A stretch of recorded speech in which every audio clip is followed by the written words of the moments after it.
Today, let's quickly talk about constructing blues turnarounds through the use of a technique known as oblique motion. Not to get ahead of myself, let's define turnaround. A blues turnaround is typically the last two measures in a blues progression that involves connecting the 1 chord to the 5 chord. And there's lots of different ways of doing this, but the end result is a very strong pull back to the beginning of the progression. And because this strong pull is there, these turnarounds also work very well as an intro. Now, oblique motion is, let's say we had two notes, one note would be staying constant while another one moves up or down in usually half steps in relation to it. So let's take those two notes, like maybe an A and a C, both on the 5th fret. And I could keep that A constant while the C moves in half steps. And that's oblique motion. You could also go up. Both are acceptable, both are oblique motion. So what can we do with this now? Let's get into constructing some blues turnarounds. Now you can just memorize a pile of turnarounds, and a lot of people start there. But if you wanted to start creating your own turnarounds, then you need a knowledge of chord tones and how to connect them. So let's just work in the key of E. So E7 is our 1 chord, and we'll want to connect that to the 5 chord in measure 12. So our chord tones for an E7 are E is our root 1, G sharp is our 3rd, B is our 5th, and D is our flat 7. And we want to connect that somehow to a B. So here's a very common and classic example.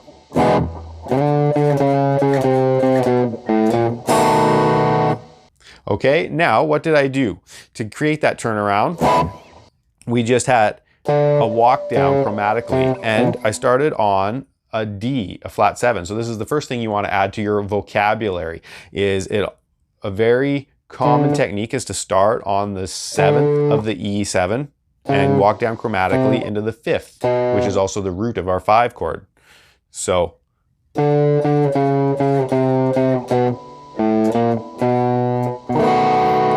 now we can add that oblique motion to create a little more interest, because this is kind of a bass line, right? A little bit boring. But if we put that E on top,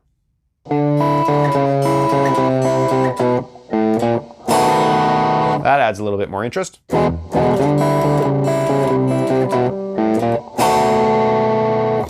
Now, using that same idea, let's add another chord tone movement to your vocabulary. We can start on B, the 5th of the E7, and walk down chromatically to G sharp, the 3rd. And we can do the exact same thing.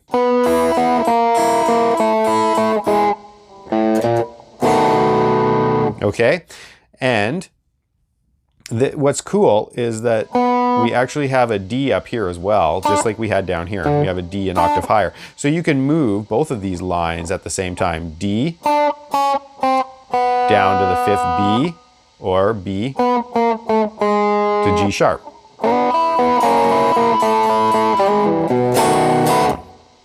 Okay, that's pretty cool. And you could take your choice of which octave to play that D to B movement. It also works very well, keeping it in that original octave that we had in the first example.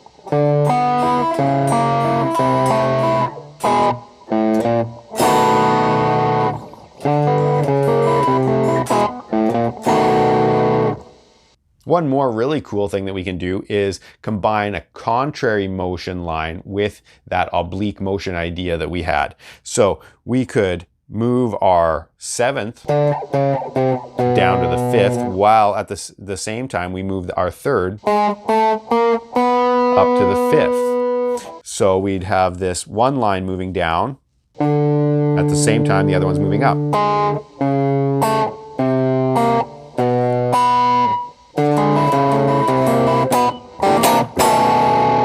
And you can mix them up.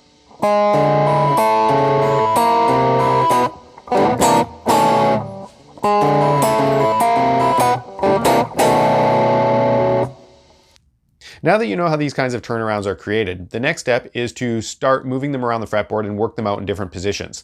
And you can really organize your thinking around the cage shapes, and it'll help you figure this stuff out in different spots. So here's one to get you started. If we thought of our E7 in the G7 shape, so our root is on the 12th fret there, and I kind of hinted at this way back at the beginning of the video, if we held our root up at the top, we could move our fifth down to our third. There's our B to our G sharp. And we also have a D, our flat 7, that we can move down to our fifth. So we could choose one or the other.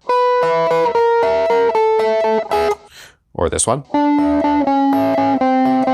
Or we could combine them.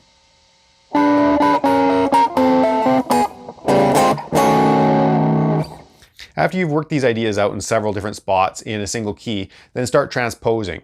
When you transpose, it's really hammering home the concepts. It's making sure that you really understand the concepts, as well as when you work in different keys, you're going to stumble upon ideas that you probably wouldn't have had you just remained in a single key. Thanks for checking out this video, guys. For all things improv, be sure to subscribe. I cover everything from blues to shred, the technique, the theory, and the licks that you need to know. I also do full song tutorials, so if that sounds good, smash that notification bell, and I'll see you next time.